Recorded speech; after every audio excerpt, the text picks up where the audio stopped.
मामला क्या है कि ये लड़का एक नंबर का फ्रॉड है। मेरे साथ चीट किया है, शादी के झांसा दे के मुझे फंसा लिया है। अच्छा। बस ऐसे, क्योंकि मेरे पापा नहीं है, भाई नहीं है, इसके बाद झूठे मोटे दिलासा दिला के हम तुम्हारा साथ देंगे, ये करेंगे, बहाना से मुझे नेटवर्किंग मार्केटिंग के बहाना से मुझे ले गया और मेरे साथ रिलेशनशिप में रहा और मेरे मांग में सिंदूर भी भर दिया। अब कहता है कि हम शादी नहीं की है। कैसे परिचय हुआ था इससे आपका? बस ये नेटवर्किंग मार्केटिंग की वजह से। कहाँ का मामला है ये? सकरा थाना। शिकायत विकायत नहीं की थी? हम शिकायत किए, सकरा थाना में भी किए, महिला थाना भी किए हैं, महिला आयोग में भी किए हैं, सब जगह किए हैं। जी, कितना दिन तक चला था ये? 1 साल तक मेरे साथ रहा है ये लड़का। अच्छा।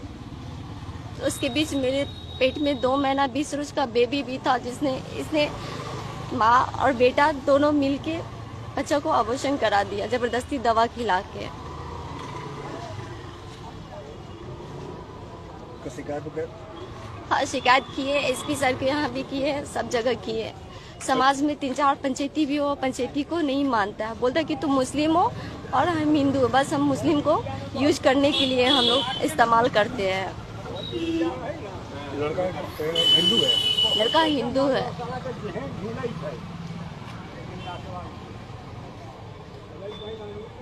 मेरा नाम फिरदौस बानू है। क्या हुआ है आपके साथ, क्या घटना घटी है? मैंने 4 साल पहले लव मैरिज की थी, हिंदू के साथ मैंने शादी की थी। तो 3 साल तक मैंने अपने घर वालों को नहीं बताया। ये मुझे बहुत मारता था, बहुत टॉर्चर करता था हर एक चीज के लिए। तो मैं बहुत बर्दाश्त करी। फिर कुछ दिन हुआ तो ये मेरे साथ मतलब बहुत गंदी गंदी जबरदस्ती करता था। जब देखो तो पैसे मांगता था कि मुझे पैसे दे। फिर बोलने लगा कि तू दहेज नहीं लाई है, तू जा यहाँ से, तुम्हारे में 3 बार बोलने में तलाक हो जाता है, तो मैं तुझे तलाक देता हूँ, अब तू यहाँ से निकल जा, मुझे लड़की नहीं चाहिए थी, तूने लड़की क्यों पैदा की, ऐसा वैसा उल्टा सीधा बोलता था। फिर जब देखो तब अपने फ्रेंड लोग को नहीं है ना मेरी गलती। आपकी गलती यही है कि आपने लव मैरिज किया? मेरी गलती ये है कि मैंने लव मैरिज किया और मैं लड़की नॉन मुस्लिम थी, इसके लिए मैंने अपना धर्म बदल दिया। इससे ज्यादा एक लड़की क्या कर सकती? क्या धर्म बदल दिया मतलब? मैं मुस्लिम से हिंदू बन गई। अच्छा, ये बात आप पहले नहीं बताए। आप पहले मुस्लिम थे? हाँ। क्या नाम था पहले? मेरा पहला नाम सुमेरा सुमेरा? हनीफ। सुमेरा हनीफ पहले? अच्छा। फिर शादी के बाद जो है मेरा अंजलि सिंह बन गया। अच्छा, पहले आप मुस्लिम थे, हाँ उसके बाद धर्म बदल के शादी किए? जी, अच्छा, कोर्ट में शादी कर। शादी किए। हाँ। तो इससे बोला ये नामकरण कहाँ पे हुआ था? कोर्ट में ही हुआ। नामकरण कोर्ट में ही हुआ। तो कोर्ट में जो है, मेरा नाम आसमा है, मेरे पापा का नाम जागीराम है, मैं बवाना में रहती हूँ। मैंने आज से 6 साल पहले पवन नाम के लड़के के साथ कोर्ट मैरिज करी थी। पवन मेरे साथ बहुत ज़्यादा लड़ाई झगड़ा करता था, मार पिटाई करता था, गाली गलौज करता था, घर पे यार दोस्तों को लेके आता था, शराब पीता था, अपने यार दोस्तों को घर पे बिठा के अपने बहनोइयों को वहाँ पे छोड़ के वहाँ से जानबूझकर चला जाता था। उसके जाने के बाद उसके यार दोस्त मेरे साथ मिसबिहेव करते थे, बदतमीज़ी करते थे। मैं बोलती चिल्लाती तो बोलते कि हमने पवन को तेरे साथ मस्ती करने के लिए हमने 3000 रुपये दिए हैं। पवन आता तो मैं बोलती कि ऐसा क्यों, तो बोलता कि नहीं, मैं बोलती कि नहीं ऐसा नहीं होगा, तो बोलता कि जो मैं बोलूँगा तुझे वैसा करना पड़ेगा, तुझे ऐसे ही रहना पड़ेगा, या तो तू अपने घर वालों से मुझे पैसे दिलवा या फिर तू उनसे मेरे को हिस्सा दिलवा। अगर ऐसा नहीं करेगी तो जैसे मैं बोलूँगा तुझे वैसे पैसे कमाने पड़ेंगे। मेरे साथ बहुत ज़्यादा लड़ाई झगड़ा मारपीट करता था, गाली गलौज करता था। 6 जून को 2020 में लॉकडाउन में उसने मेरे को घर से निकाल दिया था। मैं बहुत बीमार थी, बहुत परेशान थी, बहुत बुरी हालत में थी। मैंने अपने भाई को फ़ोन किया, मेरे फ़ोन में भी पैसे नहीं थे। मैंने अपने भाई को ऑटो वाले के फ़ोन से फ़ोन किया, ऑटो वाले के भाई के फ़ोन से फ़ोन किया अपने भाई को। मेरा भाई मुझे रोहिणी सेक्टर 18 से लेके आया, मेरा किराया दिया। मेरे पास पैसे नहीं थे, मैं बहुत बीमार, बहुत परेशान, बहुत बुरी हालत में थी। मैं जिस दिन से अपने घर आई उसी दिन से मेरा भाई मुझे मेरा भाई, मेरे मम्मी पापा मेरा इलाज करा रहे हैं, मेरे को दवाई दिलवा रहे हैं। मैं बहुत बीमार थी और मेरे घर आने के बाद वो लोग घर पे आते हैं, गाली गलौज करते हैं, लड़ाई झगड़ा करते हैं। मेरे घर वालों को बहुत परेशान करते हैं, गाली गलौज करके बहुत झगड़ा करते हैं। मैं और होली वाले दिन तो उन लोगों ने हद ही कर दी। मेरे घर पे 20-25 लोग आए और मेरे मम्मी पापा बहन भाई के साथ लड़ाई झगड़ा करा, गाली गलौज करी, मारपीट। सर ये है कि मैं विनय रंगशाही की पत्नी हूँ और ये लोग मुझे दहेज के लिए बहुत प्रताड़ित किया इन लोगों ने मुझे। और हम 2009 से हम लोग साथ हैं, उसमें भी विनय रंगशाही ने शादी करने के लिए बहुत टालमटोल किया मेरे साथ और 2010 में मेरा अबॉर्शन भी कराया उसने।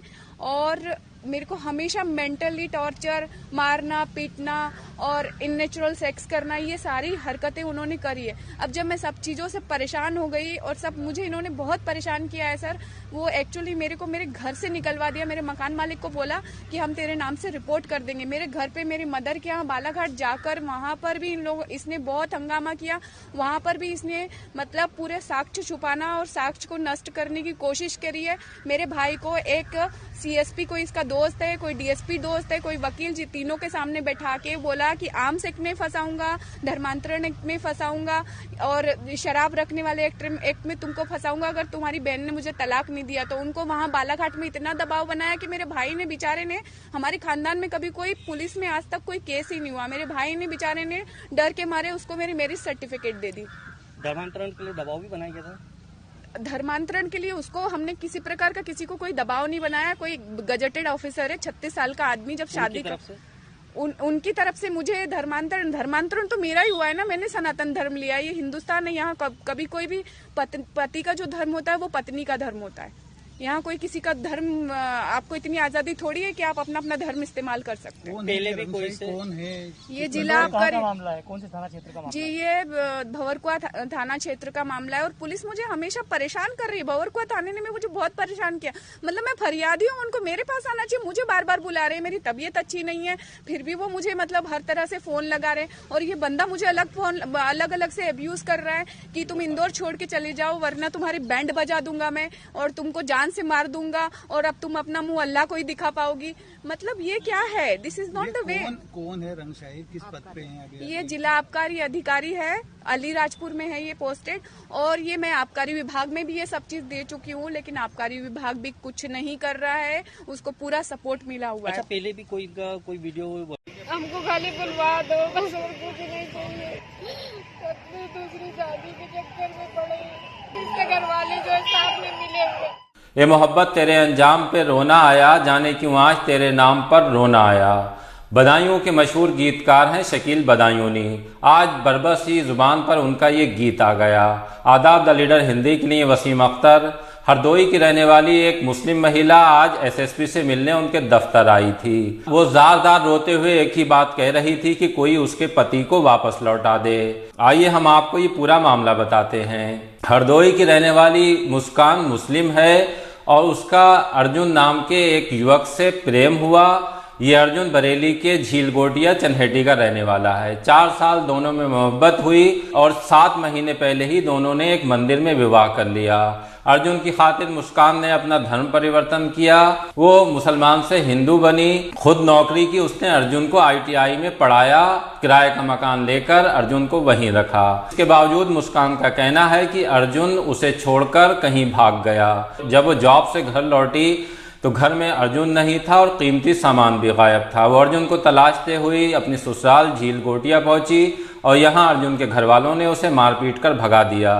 थाने गई तो वहां भी उसकी सुनवाई नहीं हुई और आखिरकार उस जिले के सबसे बड़े पुलिस अफसर SSP रोहित सिंह सजवान के दफ्तर पहुंची और उनसे फरियाद की। SSP तो नहीं मिले लेकिन उसकी मुलाकात यहाँ CO से हुई। CO को उसने पूरा मामला बताया कि किस तरह से उसने मोहब्बत में अपना सब कुछ कुर्बान कर दिया और उसके बावजूद भी उसका पति उसका नहीं हुआ, उसको छोड़कर कहीं भाग गया है। हमारी शादी 7 महीने पहले हुई थी, वहाँ पे मंदिर में हुई थी शादी। फिर उसके बाद में ये हमारे साथ रहने लगा, रहते फिर उसके बाद में परसों हमको छोड़ के भाग गया, सब सामान वामान लेके। ये नहीं पता इसके घर वालों ने भगवा दिया। कब से जानती हूँ आप इन्हें? हमें हो गए 3-4 साल। कहाँ रहते थे?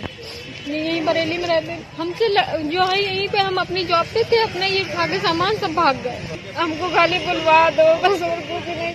ये मामला इस वजह से भी अहम है कि पिछले दिनों खूब शोर मचा था धर्म परिवर्तन को लेकर, लव जिहाद के नारे लगाए गए थे और इसकी रोकथाम के लिए कानून भी आया था। मुस्कान को एसएसपी दफ्तर में ज़ारो कतार रोते हुए देखकर प्रियंका गांधी का वो नारा भी याद आ गया, जिसमें वो कहती हैं कि लड़की हूँ, लड़ सकती हूँ। वो लड़की रो रही थी लेकिन उसकी मदद के लिए वहाँ कोई नहीं था। वो पुलिस से भी इंसाफ की गुहार लगा रही थी और मीडिया कर्मियों से भी यही कह रही थी कि उसका पति उसको दिलवा दिया जाए।